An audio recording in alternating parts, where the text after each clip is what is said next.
ഈശോമിശിഹായ്ക്ക് സ്തുതിയായിരിക്കട്ടെ. വിശുദ്ധ മത്തായി അറിയിച്ച സുവിശേഷം 7-ാം അധ്യായം 6-ാം വാക്യം.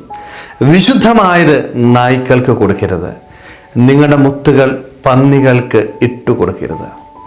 സ്നേഹമുള്ളവരെ, ഈ ഒരു വചനം ജീവിതത്തിൽ ഓർത്തിരിക്കണം കേട്ടോ. നമ്മുടെയൊക്കെ ജീവിതം വിശുദ്ധമാണ് എന്ന് തിരിച്ചറിയാൻ പറ്റണം. പക്ഷേ ഈ വിശുദ്ധിയുടെ വില അറിയാത്തവരുടെ മുൻപിലേക്ക് നമ്മൾ കടന്ന് ചെല്ലരുത്. അതാണ് കൃത്യമായിട്ട് പറയുന്നത് അല്ലേ.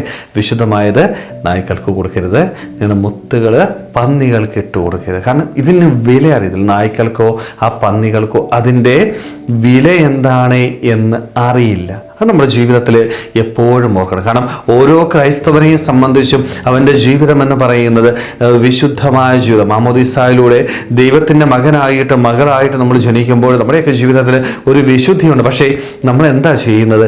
നമ്മുടെ ഈ വിശുദ്ധി അത് അറിവില്ലാത്തവരുടെ കൂടെ ചേർന്ന് നശിപ്പിക്കുന്ന വ്യക്തികളായിട്ട് നമ്മൾ മാറി. അതുകൊണ്ടാണ് നമ്മുടെ സൗഹൃദങ്ങൾ, നമ്മുടെ ബന്ധങ്ങൾ, നമ്മുടെ തിരഞ്ഞെടുപ്പ് അത് മോശമാണ് എങ്കിൽ സ്നേഹമുള്ളവരെ അതിനുള്ള ശിക്ഷ നമ്മൾ തന്നെ ഏൽക്കേണ്ടതായിട്ട് വരും അല്ലെ. പന്നികൾക്ക് മുത്തിട്ട് കൊടുത്തു കഴിഞ്ഞാൽ അത് തിരിച്ച് നിങ്ങളെ ആക്രമിക്കും. കാരണം അതിൻ്റെ വില അറിയത്തില്ല. സ്നേഹമുള്ളവരെ, ഇത് തന്നെ പലപ്പോഴും നമ്മുടെയൊക്കെ ജീവിതത്തിൽ ഇന്ന് സംഭവിക്കുന്നുണ്ട്.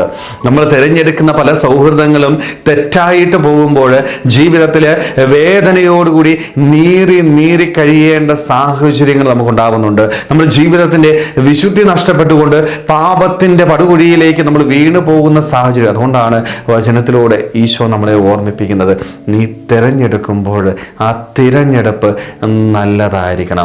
തിരഞ്ഞെടുപ്പിൽ പാളിച്ചകൾ ഉണ്ടായിക്കഴിഞ്ഞാൽ അതിൻ്റെ പരിണിത ഫലം എന്ന് പറയുന്നത് വലിയ ശിക്ഷയായിരിക്കും. ആ ശിക്ഷ ഞാൻ ഏൽക്കേണ്ടതായിട്ട് വരും. ജീവിതത്തിൽ ഒറ്റപ്പെട്ടു പോകുന്ന സാഹചര്യങ്ങൾ നമുക്കുണ്ടാവും. സ്നേഹമുള്ളവരെ, അതുകൊണ്ട് നമ്മളൊക്കെ ഒന്ന് നോക്കുക, നമ്മുടെ ജീവിതത്തിലെ തിരഞ്ഞെടുപ്പ് എപ്രകാരമാണ്, നമ്മുടെ സൗഹൃദങ്ങൾ എങ്ങനെയുള്ളതാണ്.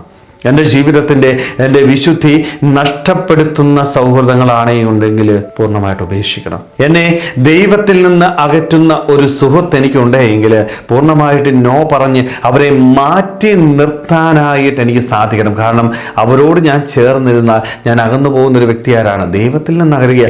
ദൈവത്തിൽ നിന്ന് ഞാൻ അകലുമ്പോൾ ഞാൻ പോകുന്ന വഴികൾ എന്ന് പറയുന്നത് പാപത്തിൻ്റെ വഴികളാണ്. സ്നേഹമുള്ളവരെ, അതുകൊണ്ട് നമ്മുടെ ജീവിതത്തിലെ സൗഹൃദങ്ങളെക്കുറിച്ച് നമുക്ക് മനസ്സിലാക്കുവാനായിട്ട്, നല്ല സൗഹൃദങ്ങൾ ജീവിതത്തിൽ തിരഞ്ഞെടുക്കാനായിട്ട്, ആ സുഹൃത്തുക്കൾ വഴി ദൈവസന്നിധിയിലേക്ക് വരുവാനായിട്ട്, തിരഞ്ഞെടുപ്പിൽ പാളിച്ചകൾ വന്നു പോയിട്ടുണ്ടെങ്കിൽ ഉറപ്പായിട്ടും ദൈവസന്നിധിയിലായിരുന്നുകൊണ്ട് മാപ്പ് ചോദിക്കുവാനായിട്ട്, മാമോദീസായിൽ എനിക്ക് ലഭിച്ച വിശുദ്ധിയുടെ വെണ്മയുള്ള ആ വസ്ത്രം, ഇഷ്ടംപോലെ കറകളൊക്കെ പറ്റി കാണും. പക്ഷേ ഈ നോമ്പിൻ്റെ ദിനങ്ങളിൽ ആ കറകളൊന്ന് കഴുകിക്കളയുവാനായിട്ട്, അതിൻ്റെ പരിശുദ്ധിയിൽ വെണ്മയിൽ വിശുദ്ധിയോടുകൂടി ജീവിക്കുവാനായിട്ട്, ദൈവത്തോട് ചേർന്ന് അവൻ്റെ കരം പിടിച്ചുകൊണ്ട് പാപത്തിൽ നിന്ന് അകന്ന് നല്ല വിശുദ്ധമായ ജീവിതം നയിച്ച് അങ്ങനെ സ്വർഗരാജ്യം നേടിയെടുക്കാനായിട്ട് നമുക്ക് ഓരോരുത്തർക്കും ആത്മാർത്ഥമായിട്ട് ആഗ്രഹിക്കാൻ പരിശ്രമിക്കാം.